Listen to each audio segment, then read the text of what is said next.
21 женски оправдания. Пих от чашата с вода на брат ми и сега не иска да му порасте коса. Мама и тата ми хванаха да пише домашни и сега съм психиатрия. Бих си нокът на крака.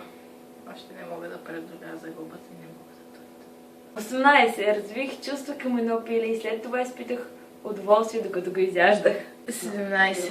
На персоналното ми дърво му капаха листата и сега не знам как ще го изрежа от снимката и ще го заръпя на друг. 16. Без да искам подах на един наркоман сол вместо дрога и сега ме преследват за убийство на зайци.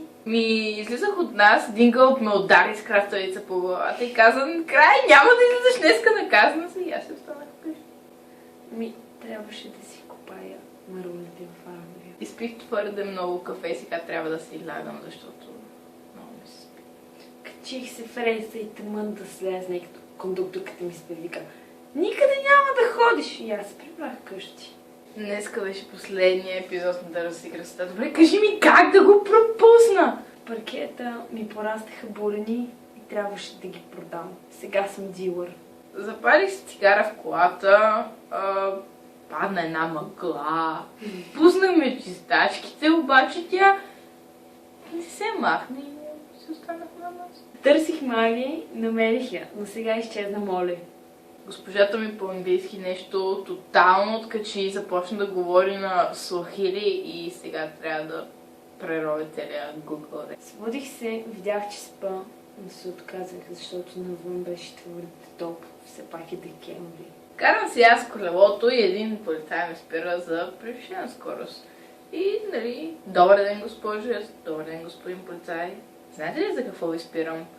Не, господин полицай. Можете ли да познаете? Но аз карам колело, господин полицайта.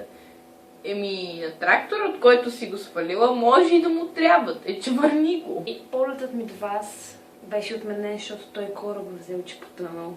Излязох от нас, облечена с една хубава рокличка, видям един гей, хареса рокличката и досега бягах от него и казваше: връжи по мен и трябва да е моя! Щупваме се огледалото, нямаше къде да се снимам. Едно пиле ми захапа пръста през обувката и сега съм в болница. Това бяха 21 женски оправдания. Subscribe, лайк. Напишете коментар без хейт. Моля ви се. Да, горе от това. Чао, чао.